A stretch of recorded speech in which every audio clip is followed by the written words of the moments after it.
Good evening, everybody. Thank you again for coming here tonight. Welcome to our very first program, like I said, in the state of Pennsylvania. And I want to thank you all again for being here today. And I do have to thank Sanofi-Genzyme and Biogen because they are our primary sponsors of tonight's program. And we all want to give them a round of applause, please. So, first up, we're going to have Jeff Segal, all right? And Jeff is, like I said, he's going to speak with you about different things concerning wellness. And just to let you know, Jeff is a recipient of the 2007 National Strength and Conditioning Association Personal Trainer of the Year Award. He's authored articles for many MS publications. He's a nationwide motivational and educational speaker. He's a graduate of Florida State University. Can't help him for doing that, right? And he's living with MS also since 1998. In fact, he was diagnosed just a few months before May. So without any further ado, though, let's get Jeff started. Thank you guys for all coming out today. This is my first time speaking this part of Pennsylvania, and I do want to express how great it feels that all of you guys are here. I didn't bring the cold weather, trust me. It's probably the coldest or colder than it's been where I live in 2 years. I mean, I don't remember turning my AC off in probably 2 years. Maybe off, but the heat, turn it on once a year just to burn the dust off of it. Everybody in here has a couple things in common. Everybody's taking their first breath, and nobody in the room is taking their last breath, right? That we all share that. I'm looking around, making sure. But what defines us is what happens between those two periods, right? The way we live our lives, the way we grow up, the choices we make, the risks we take, all the things that we do create who we are today. And it's important to know who you are today because today is right now, and that's where we live. We live in the right now, and what's happened in the past has shaped who we are. But if you want to do stuff tomorrow, you got to wait for it. You got to get through today. So I always tell everybody that I work with personally as a trainer or as a coach, live right now. If you want to put something off till tomorrow, don't, because you don't know what tomorrow is going to bring. Do it now, right now, because it's always right now, and that's so important. How many people in here say what they're going to do in their minds and don't do it because they put it off for another time that's not going to come? If you put it off enough, it's just a thought. If you do it, get on it as soon as you can. Exercise, exercise. It's, I guess 1996 was the first time that there was a study that came out that was actually beneficial for people with MS to exercise. I mean, go figure now how many doctors in this country that treat MS do not promote exercise. I'd be shocked if there are any left. I mean, exercise is the body doing what it does at a higher level so that you can maintain a normal level day in and day out. So what would be the reason to not exercise? There is none. What we get confused with is where we once were. And if there's a gym and you go to the gym, you're worried that, well, I'm going to start where I left off. It doesn't work that way. You start where you go in there. You start where you are right now.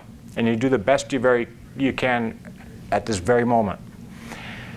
How many people don't exercise because they had been better at one point in their life than they are today? That's such a way that people knock themselves off their own pedestal. I mean, it's a horrible thing to stop you from doing such a wonderful thing.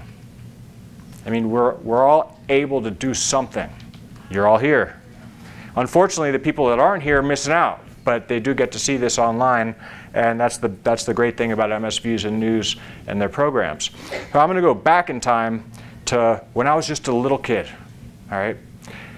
And the point of the story is it defined who I am, and I was lucky enough to realize who I was at probably the age of 6 or 7 when I was riding my bike and doing all that stuff, but I was the youngest kid in the neighborhood. They were all older than me. They didn't let me play with them. 2 years, maybe 3 years older than me. I remember one day looking outside my bedroom window.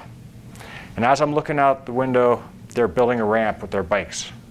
And they're all building it, and they're all arguing about something. And I'm looking in from the outside in, from the inside out. And I couldn't believe, why aren't they jumping the ramp?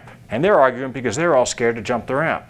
Well, I was the youngest one. I was so much younger than everybody else that this was my one chance. I remember the light came on, participate. You know, that's what we all want to be as participants. We don't want to be spectators. I was stuck in the window looking, watching. I had a television on the other side of me. It would have been no different if I was watching the television. So what did I do? I got in the garage. I ran through the garage. I got my bike. I was all reared up, went, jumped the ramp, landed, boom. Okay, acceptance. Wrong. The ramp got higher. They started building the ramp up higher and higher, and they said, no, do it again, do it again. So I did it, and I did it, and I did it, and I kept doing it and doing it and doing it. And everybody was looking at me like, wow, he's doing it. You know, we should try it. And then somebody else tried it, and they wrecked because they built the ramp so high by that time. I was practicing time and time again for hours, days. It was a couple days before somebody else did it. And they were mad at me. Oh, well, you know, how come you can do it and we can't? I said, oh, well, I realized I practiced. You know, it was practice. Practice is what we do. We become better at things by practicing. You know, I was told back then, practice makes perfect. That was just like a rhyme that you'd hear as a child. Yeah, I mean, I look back at it and, you know, I see it really did the job. I got to participate and I was in until they started to climb the house. And then it was, well, who's going to climb the house first? And that was my chance to get in again. So I climbed up onto the roof. And I got up there, and then everybody else saw, well, since I got up there, I was the shortest one. They all jumped up there. So that wasn't good enough. Who's going to jump off the roof? We had nice thick grass and all that kind of stuff, but I did it. I jumped off and I rolled, and I was like, I made it, you know. And the next person did, and they broke something, right? So whose fault was that? Mine. I took the blame. But I was a participant, and I kept doing that for years. That got me into sports, and I was fearless. I was fearless when I was in sports because I had grown up playing with people older than me, and then I got into the you know, I got into playing football, pads, all that stuff, you know. And you know, back then I was just talking to Dr. Canner about this, like concussions. Concussions back then to us were, you got your bell rung, get back in the game. You know, I was like, oh, okay. And you'd be lucky if you ran to the right sideline afterwards. But now they're doing a lot better with it, and luckily. So as I got older, I was, you know, doing better with sports and all these things, and I was a participant. That's what life is all about. You participate. You know, you don't want to watch it go by. You want to be involved. You want to do all the stuff that you watch people do on television. You want to be able to do that stuff, especially as a child. But we're all big children right now. You know, I went on to become an all-state football player in Florida. I was just about 100 pounds heavier than I am right now at one point, and no longer. I didn't need it anymore. Didn't want it. I mean, I was done playing football, and the last thing I wanted to do was carry all the weight. And I dropped the weight, and you know how long it took me to do it? I don't. It took me, I remember 1 pound at a time. If you think about more than 1 pound at a time, you're going to lose out, because it's easier to get it off than it is to put it on, trust me. Because if you think about it, if you're overweight and you're wondering, how am I going to lose the 50 pounds I gained throughout my whole life? I wanted it to be off in a month. Come on, a month is a little bit soon. But you're not going to take the same amount of time, a whole lifetime, to get it off. It's easier. It's faster to lose it than it is to gain it. Think about it. I mean, when people tell you they lost 30 pounds, now I'm the weight I was when I was 20, well, that's 30 years ago. You lost 20 pounds in how long? You know, 6 months, 8 months, whatever. It's not that hard. It takes discipline. It does take hard work. It takes a strong mindset. Same thing when you're dealing with something like MS. Now I went into college, and I got to hit helmets with college football players in a school where it was like breeding football for the NFL. So I had a short stint there, and it was fun. I just wanted to see if I could do it, and I was able to, and then I had a better seat at home. But a lot of concussions too. After I was done, I had studied exercise science and nutrition, and I was going through life, and bam, it was exactly 19 years and 1 day ago that I heard from a doctor. Well, you know, I went through the whole process. You know, I started feeling dizzy. I was numb, and then all of a sudden my vision started to go, and there was a lot more going on within a few days. But I went to the doctor, and this was after a week or so, And I said, is there a virus going on or something? What's going on here? And the doctors were like, no, this is not a virus. They're like, you need to see a neurologist. I told them that I'll make an appointment. They say, no, we already did. I went to the neurologist. To cut to the chase, called me the next morning, after a couple days, called me in the morning at like 7:30, and the doctor told me, can you get a ride up here? I have something to talk to you about. I want to go over your stuff. Well, the day before I had talked to him, and this is important, and this is something that MS Views and News is a really good resource for, is filling out paperwork before you go to the doctor, not when you get there, telling them, oh, guess what, this is my deal.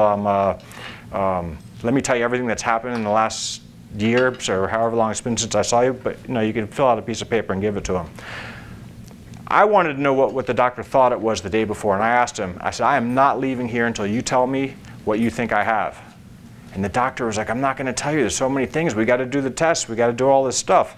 And I said, well, then you're going to have to get someone to drag me out of here, because I'm not leaving until I hear what you think it is. And the doctor rattled off 20 things to me. I was alone. Big mistake. Go to the doctor with somebody else. The doctor tells you 10 things. You come home with 2 of them, you're lucky. If you have somebody with you, they tell you 10 important things, someone else is writing stuff down, maybe you get 80%. You're a winner. I mean, if you can get it all and go home, even better. But I left there remembering 2 out of 20 things. I thought I either had a brain tumor or a stroke. The rest of the stuff he told me just went in one ear, came out the other. I didn't know what I was doing. I mean, it was all new to me. They don't teach you how to be sick. They just teach you how to go, move on and go on, go to work, do the next thing, go to school, all that stuff. So I went in, the doctor told me, we're about 90% sure you have multiple sclerosis. And it sounded like sclerosis, sosis. And I'm thinking, que surprise. Like that's, like what a surprise, like, oh my goodness, what's going on? And I looked at him with a big smile. And he looked at me and he's like, why are you smiling? I said, because you told me I had a brain tumor or a stroke, and it's MS. And I really figured it was MD at the time. I didn't know the difference. I mean, it wasn't a brain tumor or a stroke. So that was the beginning of my journey. And for a couple of years, it wasn't easy. I mean, everybody goes through the same kinds of things with the denial and all that stuff. Well, I just wanted to go back to the gym. And the doctor that I had at the time was not a big fan of the gym. In 1996 was the first time that a research study really came out from the University of Utah that said exercise is a good thing for MS. For years before, I mean, think about it. 1993 was the first medicine that was out. 96, now you can exercise. Wow, we're like normal humans. Like we're able to do stuff. We're even able to eat with other people. I mean, look, you guys are eating. It's great. So I wanted to get into research. I wanted to learn more about exercise because it was new. It was all new to this. And I said, I'm going to be ahead of the game. I'm going to do all the stuff I used to do, which the stuff I used to do was not the best of things for what I'm, the stuff I used to do was to get big and strong and fast and in shape, but I wanted function.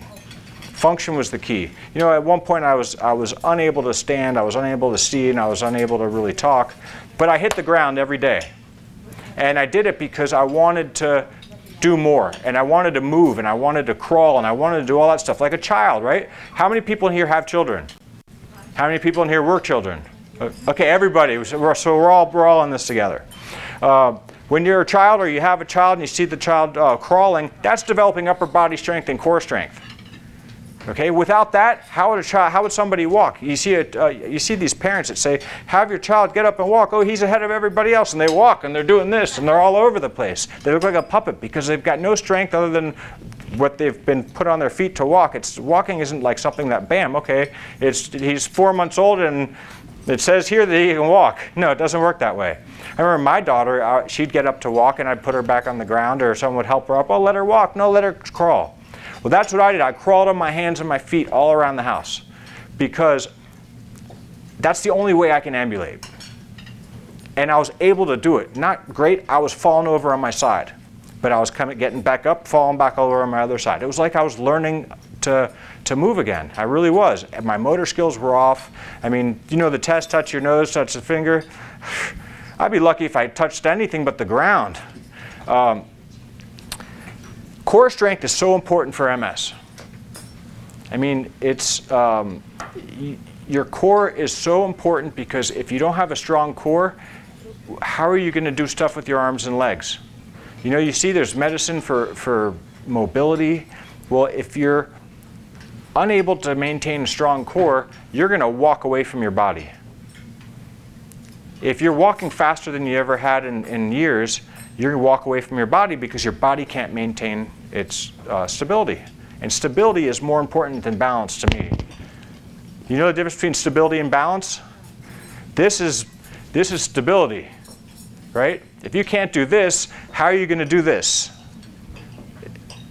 So you have to be stable, 2 feet. Ground basis of, feet is the ground base of support. That's what you do in the gym. When you go into the gym and you use the machines, that's old school to me. I use my body weight. I like free weights, dumbbells, that type of stuff, because that mimics what you're going to do in daily life. If you're just doing the big machines in the gym on a fixed plane, what you become is really good at those big machines on a fixed plane, and you'll look really good in the gym. But take yourself out of the gym, specificity, it's not the same thing. Yeah, you'll be stronger, you'll have a little more ability, but it's not going to translate to function. And that's what we want. We want to get the most out of our function of our body. You know, we want to do the most. We want to be able to do stuff. We want to do it at a higher level, and we want to be able to maintain that level for a longer period of time without getting tired. That's what I tell people who I train. So you see how tired you are today? It's the first day we've done very little. Give it a couple months. We're going to do 3 times the amount of exercise, and you're going to be 3 times less tired at the end of it. And you're not going to believe it, because that's called conditioning. And that's what people in here don't realize. Some of you think you're fatigued because you have MS, but you're deconditioned.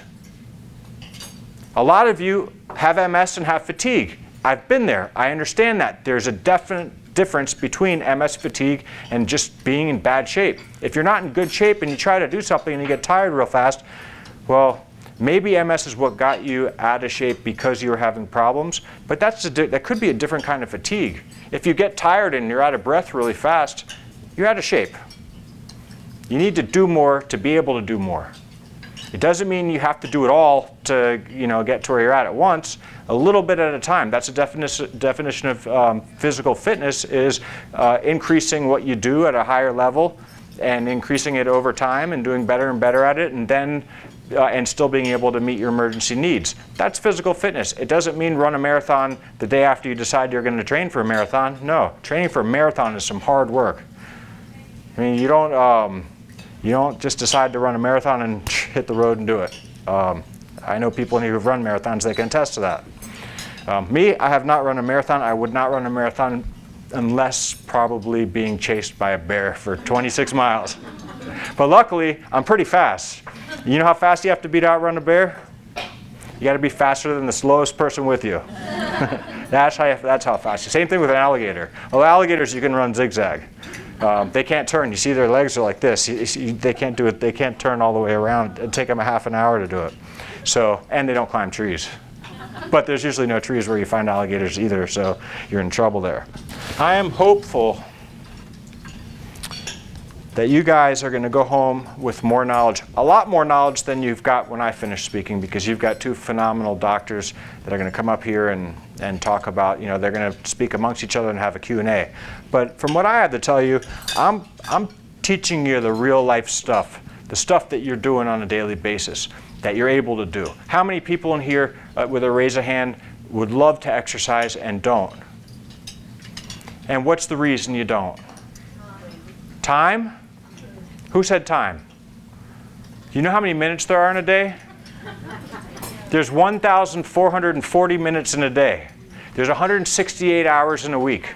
If you take 3 hours away from that 168 hours in the week, that's not that much. And if you break down your day with the 1,440 minutes, I guarantee, do you work full time? Yeah. Okay, do you work more than 12 hours a day? No. You sleep more than 12 hours a day? Maybe. No. Well, then we got some extra time. There's time in between. There's what you do. What's your favorite show? What's your favorite television show? Huh? What was the last show you watched? Goldberg. Okay, how long was that on for? Half an hour? Okay, could you do without it once a week? Yeah. Okay. You have a smartphone, a computer. You got to make sacrifices. If you want to get in better shape, you got to make sacrifices. Some of the sacrifices are put the phone down for a half an hour a day, maybe an hour a day. Just quit talking about doing it and just do it. These are two. I got two things. These I picked up today because I didn't bring the stuff in my suitcases. I went down the street and got them. These are bouncy balls. How many of you guys have ever just played with these as children? You guys are big children, remember? How many of you guys had fun when you were kids, running around, doing stuff outside, playing?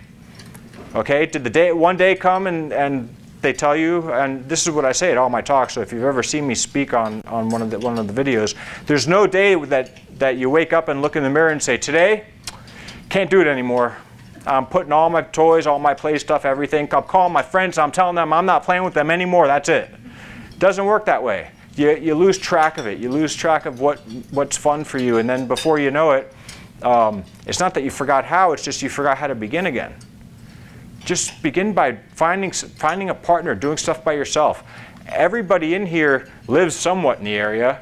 I bet you there's more than 1 or 2 people that know each other, so if you got together, I mean, there's a whole bunch of you together right now, you'd be able to do something.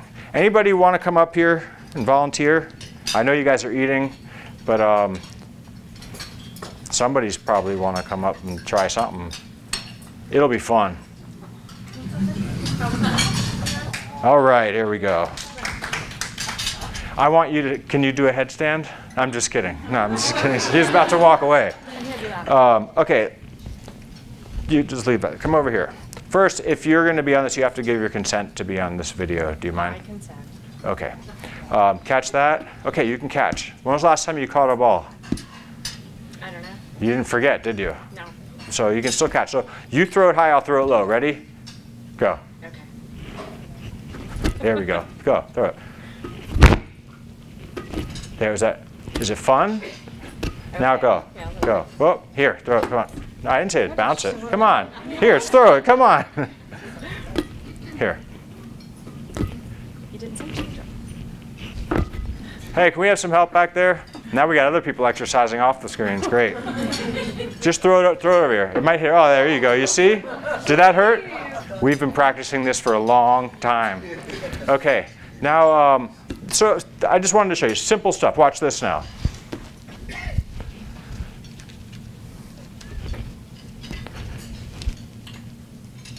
Who in here never had a birthday? Someone's raised their hand. I'm walking out.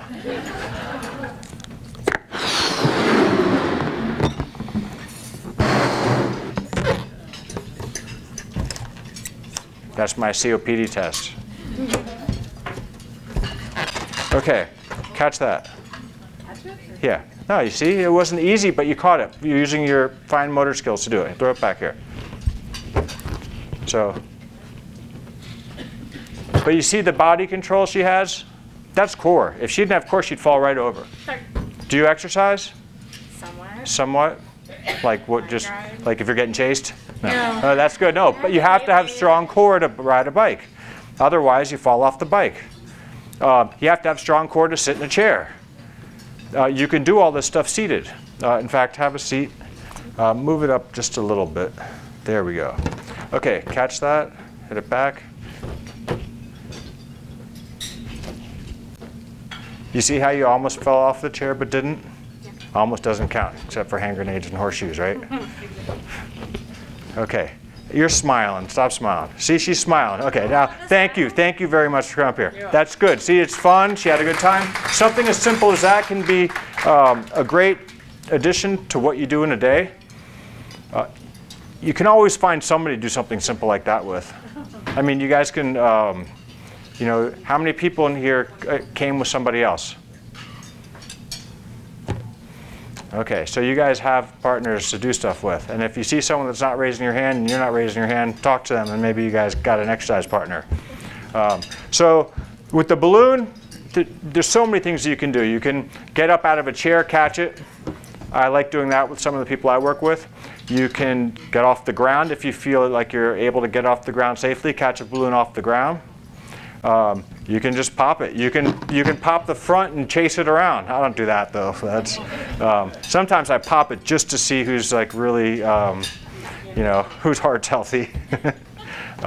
But there's a lot that you can do with the balloon. Okay, there's a child in the back that I want to have this balloon. Will you pass it all the way back there? I see her. She's looking at the balloon, smiling. That's for you. Okay. This is a medicine ball. The first time I don't travel much by plane with medicine balls because this is a smaller one, doesn't weigh that much. They checked it. They took it out. They were looking at it. They were doing all of this kind of stuff, like getting the pad, wiping it, seeing if it had any bomb stuff in it. I was like, it's a medicine ball. It's a little medicine ball. They're like, we've never seen anything like that. I'm like, it's not an alien. It's a medicine ball. So I love doing stuff with medicine balls. They're good for grip strength. When they're big, I use them. This is 1 pound. You can use a water bottle too. You use a gallon of water, you got an 8-pound equivalent of a medicine ball. But a gallon of water is 8 pounds. It's great for doing stands, presses on your back, pushing it up off the ground. You can do turns with them. You can, not with the water bottle, but you can do slams with these. If it's a big medicine ball, you can do hard slams, you can do all kinds of stuff, presses. They're safe, they're soft. I like to get the softer medicine balls. From 1 pound, I have them up to 20, 30 pounds, depending on the person. But one of the great things is, if you're able to get up out of a chair, if you're able to do a squat against the wall, if you're able to do something like that, but you're just not quite sure about your grip strength, so you don't like holding a bar or dumbbells, this is the same size as, say, a 10-pound medicine ball. One thing that you can do is hug it. And if you hug it, you're not using your hands, and then you can do a squat. So you're doing a squat with an extra load on it, or a wall squat. I'm not going to go back there because it's outside the visibility of the cameras, but you're doing a wall squat, the same thing. With your back against the wall, with your back against a stability ball. And those are great lower body exercises, and upper body, because you have to maintain your balance and hold on to stuff. Some ground exercises that you can do. I didn't bring a band this time, but one of the issues that's common to a lot of people with MS is problem with hip flexors. Okay, how many people in here have tight hip flexors, weak hip flexors, inactive hip flexors? Just something's wrong with their hip flexors. So exercises that work your hip flexors are just walking, but when you can't do that and lift your knees up and do stuff like that, you can use something like, let me run back here. If you just can't lift your knee up and your hip flexor doesn't work at all, there's a few muscles in there. I really believe more in the movement than the muscle, because our body adjusts and uses different muscles. Some people, bodybuilders, that was like the old mentality that I had when I was younger, and I got to train this muscle and do this exercise because the insertion is here and the origin is here and it's going to do this and this muscle is going to get bigger. I'm more concerned with the movement. The movement, that's what we want. We want better movement. We want to be able to do stuff and walk and do things that that just feel normal, not just look normal, because we look normal. How many people here have heard that? Well, oh, you have MS? Well, you look so good. You don't look like you have MS. How many people have heard that? Does it piss you off? Yeah, I mean, I'd rather hear that than them say, hey, wow, you have MS, you look like crap. But I'm going to show you some stretches and stuff, but I pulled this out because it being, this is like a cape, right? This is what I like to tell people. Here's your cape. Put it on. Now you don't just look stupid, you look super stupid, right? Because it's the same thing. That's what I say to people is, you don't look like you have MS, and well, always come back with that. Come back with something like that, because that will be the last time they tell somebody who has some sort of an illness, well, you look like you don't have it. Okay, stupid. You don't look stupid either. I've heard them all, though. I mean, some people really get more offended. I don't get as offended as some people do when it comes to being told that, because I work really hard to not look like I have MS. Like my hair's, I don't have to worry about my hair now. No, but it takes a lot of hard work. You got to believe that you can do the things that you do. It's so important to believe in yourself. You know how important it is to believe in yourself? I mean, doubt kills more dreams than failure by 1,000,000. I mean, when you doubt yourself and you don't think you can do something, you won't. You won't start because you doubt. So don't doubt. Believe you can, and failing is okay. Failing is like a bridge. You fail, you do it again, and you're getting a little bit higher in the bridge. Now you learned how to fail that way. Okay, I'm not going to fail that way. I'm going to do a little bit better, a little bit better, a little bit better. Then comes success. And there's no paved roads to success. You got to take the hard way. It's not easy. It's going to take a lot of work. Wherever you were, whatever you did to get to the best you were at whatever it is, it took a lot of hard work. Remember the hard work you put into it. Don't just remember the outcome. The outcome is your reward. And that's something that you should do, is reward yourself. I got off of the hip flexor stuff, so I'm going back to the hip flexors, okay? Hip flexion is this.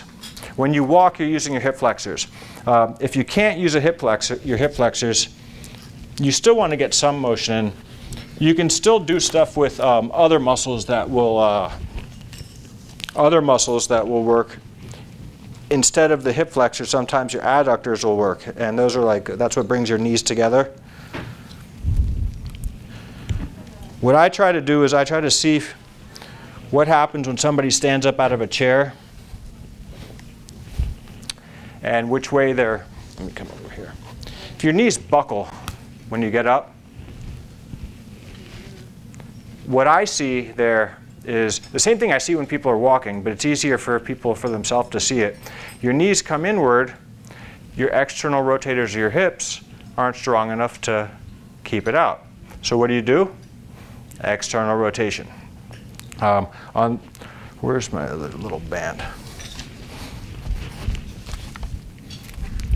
I like these bands. You can get TheraBands or things like that to put around someone's knees. If they can't do this, or if their knees are buckling in,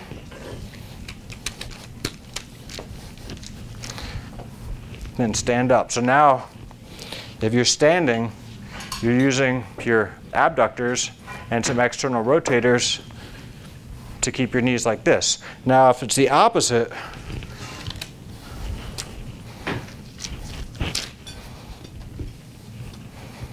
if your knees flare out, then you'd want to hold your knees together against a little bouncy ball, something like this, standing up and sitting.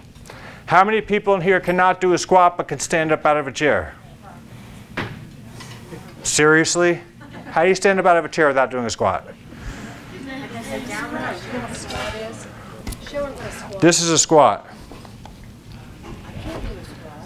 But can you sit in a chair and get out of it? Okay, you can do a squat. If the seat was higher, it'd be a lot easier, right? It's a modified squat. It's just not a deep squat. But it's true. If you stood up out of a chair a bunch of times and got tired, you're exercising. And then the next day, what your goal, or the next time you did it, would be to do it one more time than that. I'll show you some stuff on the ground that's going to help stretch hip flexors. And it's basically going to do the same thing as what I just did. And you're going to see that when you get up off the ground, when you're on the ground doing the exercise I'm going to do, it's going to use similar muscles as it does when you stand up. So, some of you can't see it. I don't have a table to get on, or I would. But this is a bridge. What I'm doing is holding the ball between my knees if I had the problem where they would flare out. Now I'm working my adductors, my hip extensors, and I'm stretching my hip flexors. These are on stretch.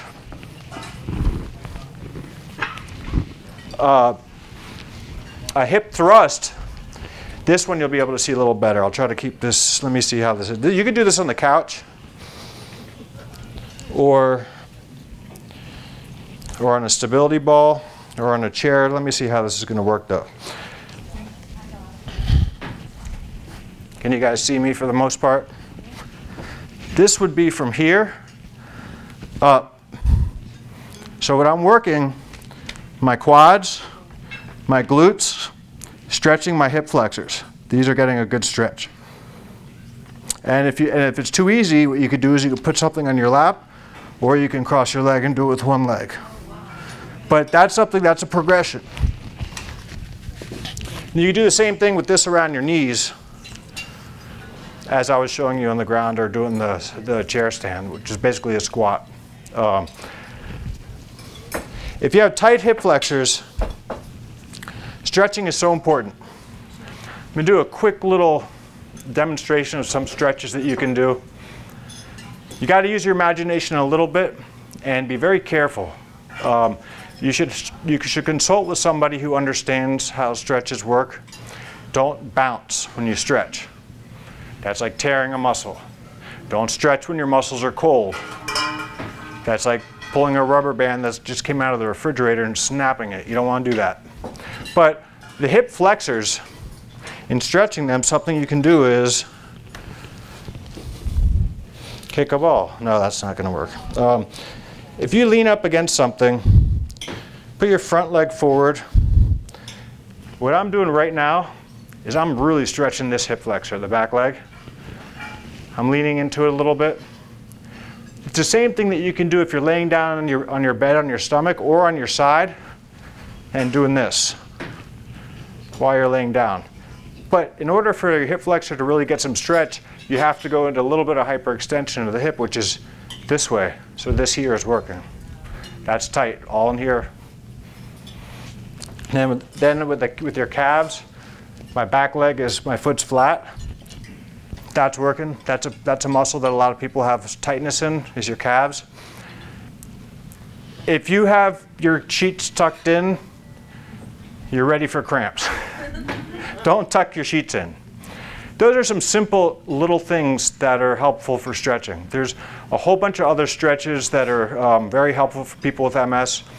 I'm going to work with Stuart on getting some videos out to hopefully every one of you, if you guys use his YouTube learning channel, and get them out there so you can see and follow along, and I'll have a little bit more time to talk about what the stretches are doing and how to do them effectively. Anybody have any questions? In physical therapy today, I had a band around my knees, and they had me at the parallel bars, and I had to walk sideways. Yeah, there, down and back 5 times. What does that do?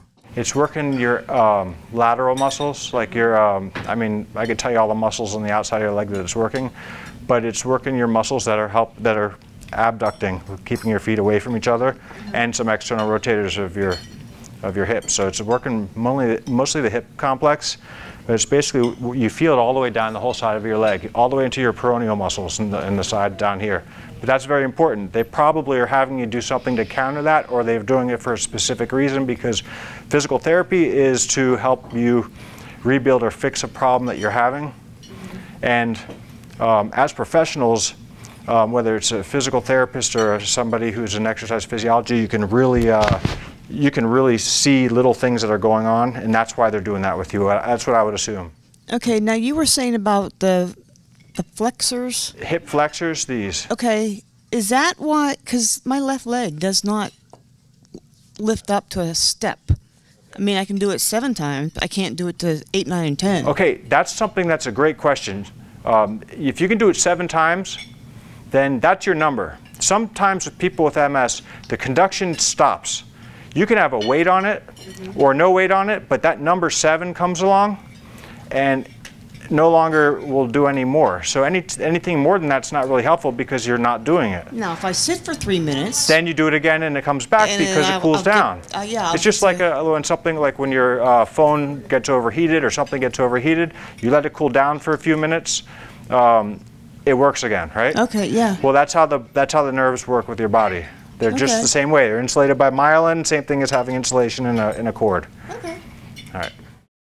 What type of exercise can you do for a foot drop? That depends on the individual. You can work on doing raises with your toes, but if you're not getting any signal down there, there's devices and there's things that your doctors can work with you on and the physical therapist can work with you on, but on an individual basis, I can't really tell you the one exercise that'd be perfect. The muscles that help your foot come up, which is preventing the drop of the foot, is the tibialis anterior along with the peroneal muscles. So doing this kind of exercise is good for it. But like I said, when the conduction stops and you don't have that, and that's the break in the chain, then you have to talk to your doctor and see what can be done. There's ways around it with some people. Okay, good, thanks. Any other questions? Okay, like I couldn't really see what you're doing, but I'm in a wheelchair and like my legs are like useless. So basically, to do some of those hip flexors and the other exercises, Can you lift your butt off the ground at all if you were laying on your back? No, that's where I go to therapy. That's where we're working. That's one thing we're working on, like Activating them. arches. Yeah, but Well, with you, I can tell you, one thing that you want to preserve is your range of motion, even if it's a passive range of motion. So the therapist would be working on moving your limbs so you don't get contractures and shortened tendons. And then if something does start to help, now you've got more problems because you haven't been stretching and doing all that type of stuff. So one thing you want is to maintain at least a passive range of motion. So do they stretch? Do they do a lot of stretching with your legs? no. Well, you can. You can do stretching with your legs. What I was talking about contractures is if you don't move your legs or if you're always in a flex position, your hip flexors get really tight and it can be painful and the tendons shorten and you don't want that to happen. So, you know, getting out of the chair and getting into bed, that does stretch your hip flexors. But talk to the therapist about it. Talk to them and see what they can do about stretching a little bit of your lower body, possibly. And talk to your doctor, see what he thinks about that as well. I was wondering, like, but is it really what the exercise is? Is it really like a two-man job, or you can do it by yourself? The one that I was showing on the ground? Yeah. Well, if you're able to do it, then you can do it by yourself. If you're not, then you'd have to work with somebody else and have them help you do it. But if you're in the chair most of the time, the stuff that I was doing in the chair, that's important. That's stuff that you can do. Can you catch a ball with your hands? You don't know. You haven't tried, right? Try. I mean, hey, trying is the first step. Doing it's the next. So you got to give it a shot. Without doing, you know that saying that Yoda had. There's do and there's not do, but there's no try. You got to try. You got to attempt. So sitting in a chair, catching a balloon, even hitting a balloon while you're sitting in a chair is going to work your core. It's going to keep you in your chair, keep you from falling out of the chair, and keep your core muscles strong. Who's next? Thank you. Couldn't remember. You don't have MS. Yeah, I got problems with my short-term memory, and I have problems with my short-term memory, too. I don't have MS, and I have problems, too. Do you work mainly with MS patients? Half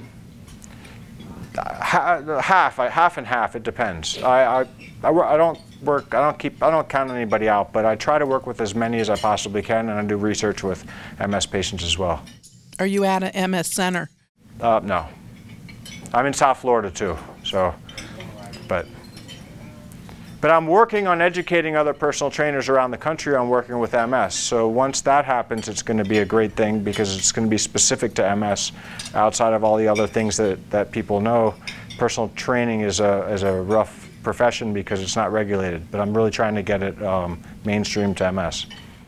If I go to physical therapy, should I ask them if they work with MS patients, or does that matter? It totally matters. You want to have your dog groomed by someone that only works on mice? Okay, that's what I thought, but I didn't know for sure. Okay. Okay. It's so anything that you're going to do that has to do with your MS and you're going to use a professional, make sure that they're not just a professional. Make sure they're a professional within the MS world. Hi, my question is, sometimes my toes and things will spasm and they curl under. Is there an exercise that's good to keep that from happening, or is there an exercise when it happens to get them loose again? Yes. Preventatively speaking, stretching is so important when it comes to what you're explaining as your gripping of your feet. You can stretch your toes. I mean, but does that happen more when you're in bed or when you're walking, or does it happen just whenever? It just happens whenever. Drink water. Do you drink a lot of water? No. Okay, why not? You know, you go 3 days without water, you die. I've watched Naked and Afraid. So, drinking water is the first thing that's gonna help reduce spasticity and things like that. I mean, if you're dehydrated, then you're setting yourself up for cramping. You're losing electrolytes. There's, you know, you should stay hydrated. That's drink water. That's my first thing. Next thing is stretch. Sometimes put some warmth on your feet or the area and then stretch, but start with the water.